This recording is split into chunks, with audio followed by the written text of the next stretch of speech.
there's a way to talk about modernizing these stories without doing it in a defaming or disrespectful way or a judgmental way. You can talk about updating them, but from a place of kindness. It's a new version, and it mirrors our modern world. It's not just about her falling in love, and which is wonderful, which is great, but it's also about her need and wants for herself and her future and her passions. It's a dream, really, to do the two things that you love. Gratitude, graciousness. To fulfill a beautiful remake of this movie that you loved since you were younger. It's like almost healing to the inner child in me. I felt like she was my princess. And I feel like that's really powerful and important.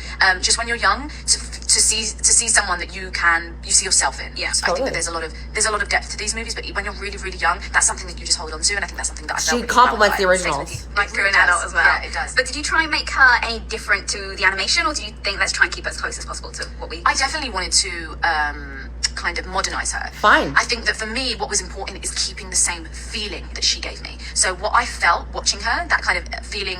all the compliments, like, oh, she's so cool. to the original. Yeah, she's outspoken. And feeling empowered, not quite...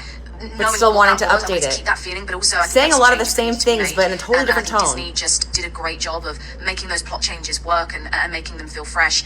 You know, she wants to be the leader. You know, her objective at the beginning of the movie is I want to lead. It's not I want to marry. I want to, like, you know, as great as those things are. As great as those things are. We're seeing those Disney heroines. Do you see how the tone is so different? Drive their own narrative forward, and she has this lovely arc of finding her voice as well, which is a really powerful thing. Obviously, every girl wants to be a princess ever since you're a kid, and a Disney princess and Cinderella is kind of, if I say it's like too much to arguably the best remake, I would say, just because they really nailed that one. That's like a dream role too, because she's so special and kind and unique, and so it's been really, she's a gem. Just playing her, regardless of the fact that she's been a princess, has been a real humble. Dream role, yeah. But I think something that was really important for me was that it wasn't just this abstract sense of goodness. It wasn't this girl that's just good and kind and sweet. It's so much more than that. And why is she? And able to just deal with life in a way that I know I can't. I struggle to. And so I wanted to make it real, not just playing that wants state. to update it, give it more depth. Off her feet. It's very like an equal meeting, I think, of two people. So that's a bit different from the animation. I think it's not about Cinderella just being rescued by a man. It's about you know, that okay, he happens to be a prince, he happens to have a castle, but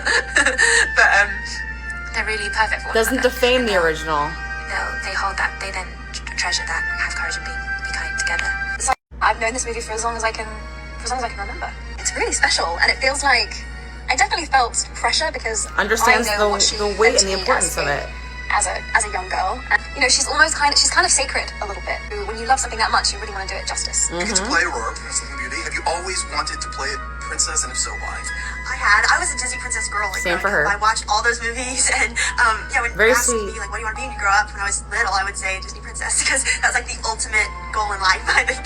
And to actually be able to say that I got to do that was like incredible, especially Sleeping Beauty. She was my favorite. She is probably the most good-hearted. I mean, when you watch the original, she's pretty much all happy and always comparing to the original, but not in a negative way. It was nice in our movie to have more of a depth to her. You know, she had those qualities of a princess, was very, you know, delicate and all that, but we wanted to add a little bit more, you know, because you can only do so much in the animation. So doesn't blame. Really made her, you know, show more emotions and actually be sad and, you know, feel betrayal and all these things. So it was fun to discover that, but then also keep the stuff that I love so much.